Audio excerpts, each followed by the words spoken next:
देखिए, जब मैंने आपको शुरू किया था तो आपको पहले हमने भौतिक राशि के बारे में बतलाया था और ये कहा था कि इस पृथ्वी पर जितने भी द्रव्य मौजूद हैं, यदि भौतिक विज्ञान में उसका अध्ययन हो रहा है तो उसका अध्ययन मापन से ही शुरू होता है। और जब भी हम कोई राशि को जब मापते हैं, राइट है, तो मापते समय हम उस राशि को जिस पद में निरूपित करते हैं वही उसकी भौतिक यानी that is called physical quantity. जैसे अभी हमने इसको नापने की बात करी थी, राइट है। तो बगल वाले क्लास में बोलिए कि बगल में डायरेक्टर सर पढ़ा रहे हैं और आपकी अगर तकलीफ ज़्यादा हो तो बोलिए आ जाए, नहीं तो शांतिपूर्वक पढ़ें। चलिए,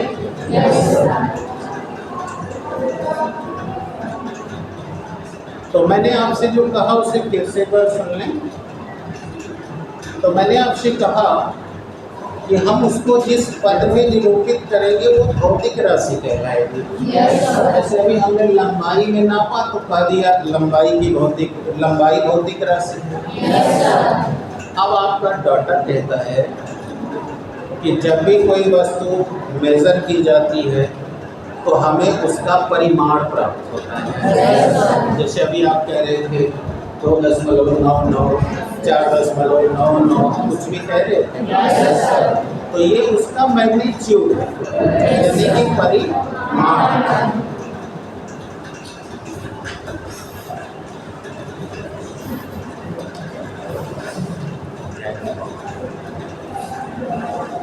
ये उसका परिमाण है।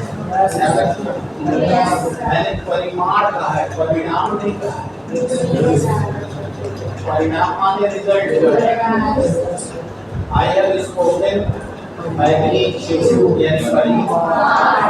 जैसे अभी मैंने आपने से कहा कि बेटा बोर्ड की लंबाई नापी, तो आपने कहा सर 2.66 मीटर। तो ये 2.66 क्या है? इस लंबाई नाम की भौतिक राशि का परिमाण। अब इससे एक चीज आपको क्लियर हो गया कि जब भी कोई चीज आप मेजर करोगे तो बिना उसके मैग्नीट्यूड के आप उसको रिप्रेजेंट ही नहीं कर सकते, और मैग्नीट्यूड के साथ उसको यूनिट भी देना पड़ता है। ऐसा मैंने आपको बताया। तभी अगला समझेगा कि actually what do you want to say. जैसे कि हम गए सब्जी वाले क्या, तो मैंने कहा 5 किलो आलू दे दीजिए, तभी वो मेरी बात समझेगा और 5 किलो मुझे आलू दे, राइट। लेकिन जब साइंटिस्ट अपना ऑब्जर्वेशन आगे बढ़ाए तो उनको समझ में ये बात आई कि केवल मैग्नीट्यूड से ही मेरा काम होने वाला नहीं। तो इसलिए उन्होंने क्वांटिटी को क्लासिफाई कर दिया, यानी राशि को बांट दिया और कहा कि हम इसे परिमाण के साथ मुझे दिशा का बोध हो रहा है अथवा इस आधार पे हम इसे क्वांटिटी में बांटेंगे। एक को कहेंगे आदेश राशि और एक को कहेंगे यानी एक को कहेंगे हम स्केलर क्वांटिटी और एक को कहेंगे वेक्टर। बोलिए, बात समझ में आ रही है?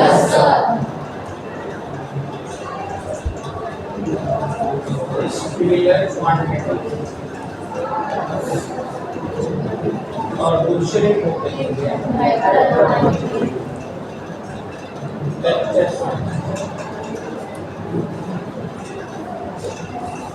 यानी 40 राशि और सदिश आया। अब ये क्या है, ये भी बड़ा आसान है समझना। ये वो राशि है जिसमें तो आपको मैग्नीट्यूड रहेगा, लेकिन उसके साथ दिशा का ज्ञान नहीं। जैसे जैसे देखिए लिखा है और माने नहीं, इस माने दिशा, और राशि को आप कह रहे हो कि बिना मैग्नीट्यूड के तो आप कह नहीं सकते। तो इन राशि में केवल मैग्नीट्यूड ही रहेगा और दिशा का कोई ज्ञान नहीं रहेगा। जैसे जैसे हमने कल लंबाई नाप लो, तो अब आप लंबाई नापिए और बता दिए 2 मीटर। बताइए क्या आपने कहा 2 मीटर पूर्ण है, 4 मीटर तो अगर हाथ पे काउंट करें तो हम कुछ भौतिक राशियों को अधिक कैटेगरी में रख सकते हैं, जैसे लंबाई,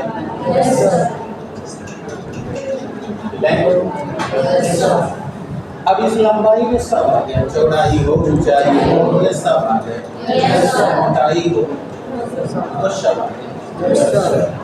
दूसरा भी आप देखें आलू भर देने, तो वहाँ मास में नाप लिया 5 किलो आलू, क्या कहते हैं 5 किलो पूरा,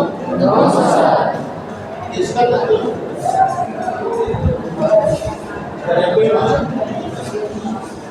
यानी मास जो क्वांटिटी है वो अदिश राशि है। हमने पूछा कब बज रहा है तो आपने कहा सर 2:08।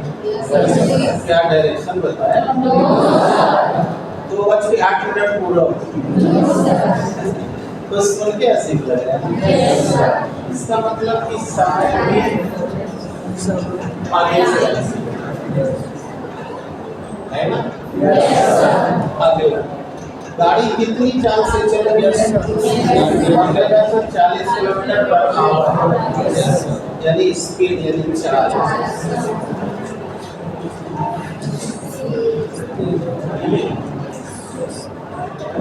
इसी तरह घनत्व, पानी का घनत्व 1 किलोग्राम पर घन मीटर होता है। बोलिए वो लेकिन इस तरह मैंने कुछ ज्यादा आपके सामने रखने की कोशिश की है, और इसमें केवल मैंने डायरेक्शन का ध्यान। अब जरा देखना अगला कहता है वेक्टर, जिसमें मैग्नीट्यूड तो रहेगा लेकिन दिशा का भी वो ध्यान रखा देगा, यानी दिशा के साथ तो वह क्वांटिटी जिसमें परिमाण के साथ साथ हमें दिशा का भी बोध हो जाए। अब आइए जैसे देखते हैं, जैसे ये देखिए सतह है और इस सतह पर हमने एक पिंड रख दिया जिस पर द्रव्यमान m और इस समय ये विरामावस्था में है। ये सब भाषा आती है गणित में बोल रहा हूँ। अब हमने इस पर ये देखिए धक्का लगा दिया, ठीक है।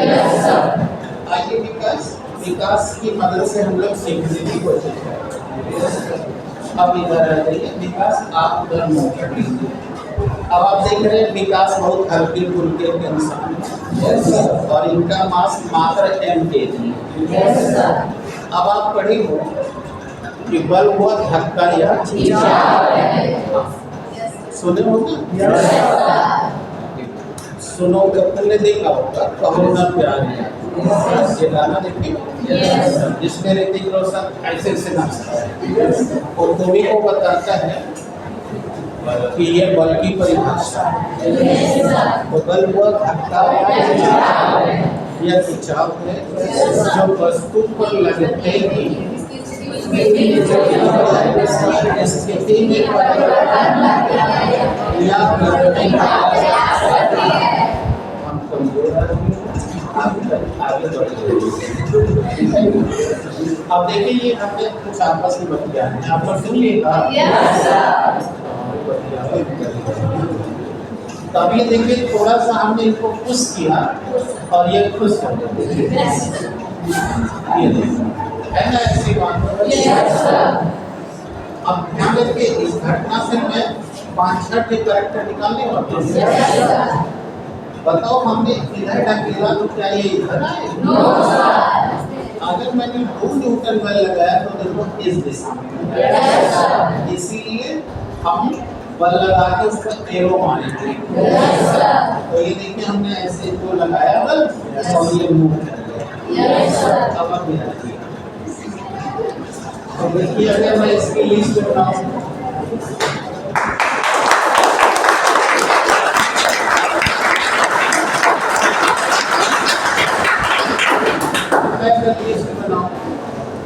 तो मैं कहूँगा कि बल सदिश है।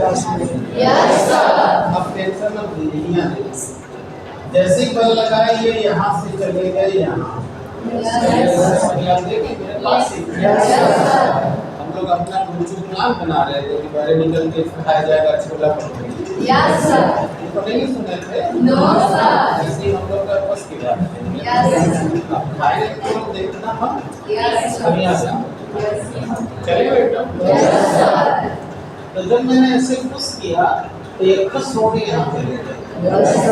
9 में खड़े हो गए। वस्तु की स्थिति में हुए परिवर्तन को विस्थापन कहते हैं।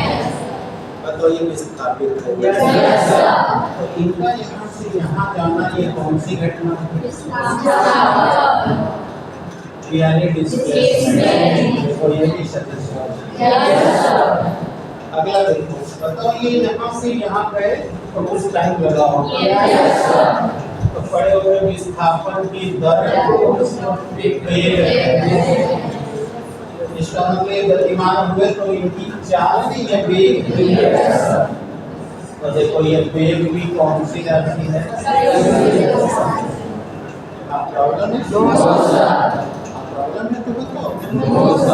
और अब देखो हमने ऐसे बल लगाया तो ये मास यानी इनका शरीर उतने वेग से आगे बढ़ा। तो 9th में पढ़े होंगे द्रव्यमान और वेग के गुणनफल को संवेग कहते हैं। तो ये मोमेंटम भी चलेगा। तो देखो ये संवेग पैदा हो गया, ये मोमेंटम हो गया। तो इनका वेग बदला तो वेग परिवर्तन की दर को त्वरण कहते हैं। लोग ये एक घटना में कितना कारक है? ये सब कौन से?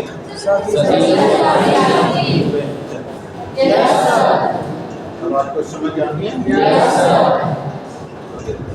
जल्दी कर लीजिए।